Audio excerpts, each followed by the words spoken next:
Hello everyone out there, and hello to all my subscribers. This is David speaking to you once again. I haven't recorded a video for a hell of a long time. I'm now currently living on the Central Coast in New South Wales in Australia. So the reason why I'm on the video today is I wanted to admit to you a guilty secret that I have hidden for most of my life, and that is that I like to assemble plastic model kits, particularly aircraft. I wonder how many old blokes like me do that now. Actually, probably a hell of a lot of us. It's certainly one way of getting rid of a hell of a lot of money, wasting a hell of a lot of time, but it's also somewhat educational. Okay, the reason I'm videoing today is I wanted to talk to you about a couple of model kits. First of all, there is this one. That is a Hobbycraft RAF Curtis Mohawk in 1/48 scale. Quite an old kit. And then a somewhat newer one, which is related. This is the Academy P-40C, which is the Tomahawk, also in 1/48 scale. So, if we have a look at the Curtis Mohawk first. Now this kit is an old kit. I found it on the shelf of a hobby shop. It looked like it'd been there for about 25 years, although I'm pretty certain I didn't pay the 25-year-old price for it. It dates from something like about 1993, and I don't think the Hobbycraft even exists anymore. Anyway, let's have a look at what's in the box. So, first of all, we have the instructions. This is not a terribly detailed kit, not an awful lot of parts. It's like fairly easy to make. You have three options for the painting. You can do there we go, an RAF Mohawk of the type fighting the Japanese in Burma, or you have a Chinese nationalist Hawk in 1942. Or the last option is a Peruvian Mohawk, Peruvian Curtis Hawk for a P-36 from 1952, by which time, of course, this aircraft was well and surely obsolete. So that's the instructions. You have a simple set of decals or decals, however you want to pronounce them.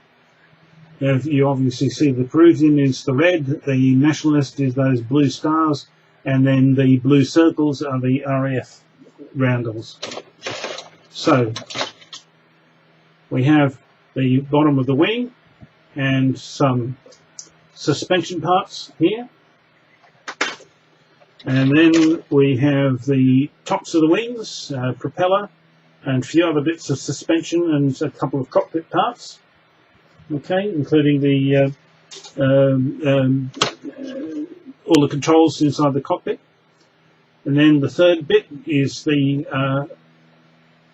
fuselage with some internal detail in the cockpit, plus some engine. Not a terribly detailed kit here, but you know, fun. And then finally we have the clear cockpit canopy, which can be assembled open or closed, but is not designed to slide. A nice warning: not suitable for children under 3 years, contains small parts, but you have to open the kit to see that. And then we take an active interest in your ideas and thoughts and would like you to tell us what you would like Hobbycraft to make in the way of plastic model hobby kits. Please fill out this enclosed wish list and forward it back to us. Just a Hobbycraft in Applewood Crescent, Concord, Ontario.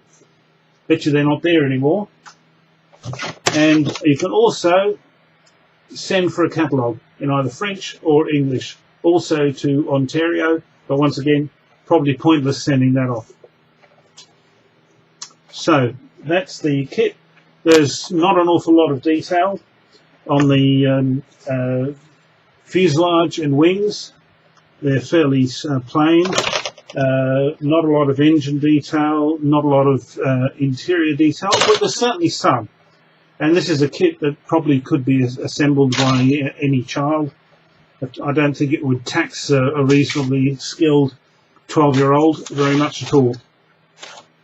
So that's the Hobbycraft RAF Curtis Mohawk. The next kit that I wanted to show you, which is related, is the Academy P-40C Tomahawk. Now this is a later kit, a little bit more detail in this one. We have a slightly better set of instructions. Not that there's an awful lot to do in these kits. And you have two options in relation to paint and decals. What are they? These are Chinese nationalists. AVG, American Volunteer Group. So these are the Flying Tigers, aren't they? Squadron Leader Robert Neal, 1st Pursuit Squadron, and Charles Older, 3rd Pursuit Squadron. The Hells Angels, would you believe? Now, that's the instructions. We've got quite a nice set of decals here, with a couple of different shark mouths there and 2 different sets of nationalist Chinese markings. We have the lower wing, and interestingly, the propeller blades are separate. That's all, probably the most complicated thing on the entire kit to assemble. And then you have this bit, which is the upper wings, and this piece is actually identical to this a piece that's in the P-36 Curtis Mohawk kit. You can see the propeller there, which is for the Mohawk. So that is obviously Academy at some point has bought the molds from Hobbycraft, or bought the company. And then finally you have the I haven't opened this, that is the fuselage combined with the clear cockpit canopy. Once again, it can be assembled open or closed, but not sliding. We've got some warning in assembly of model kits in Korean, English, French, German, and what appears to be Chinese and Japanese. Before starting to assemble, read the instruction manual very carefully to understand the instructions completely. I would never have thought of doing that. Check with part list before unsealing. Replace and return not guaranteed when plastic is unsealed. Right? And then there's a little guide to suggesting that you use scissors and clippers and various other bits to assemble your kit with. So that's it. Once again, this is not an incredibly detailed kit. There's not an awful lot to do. Once again, I think any reasonably competent 12-year-old could assemble this.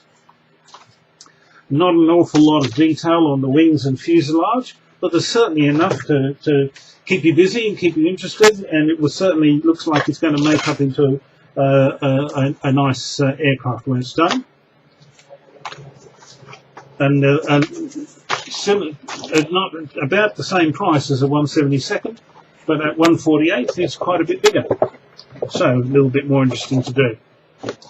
Okay, so that's the P-40C Academy.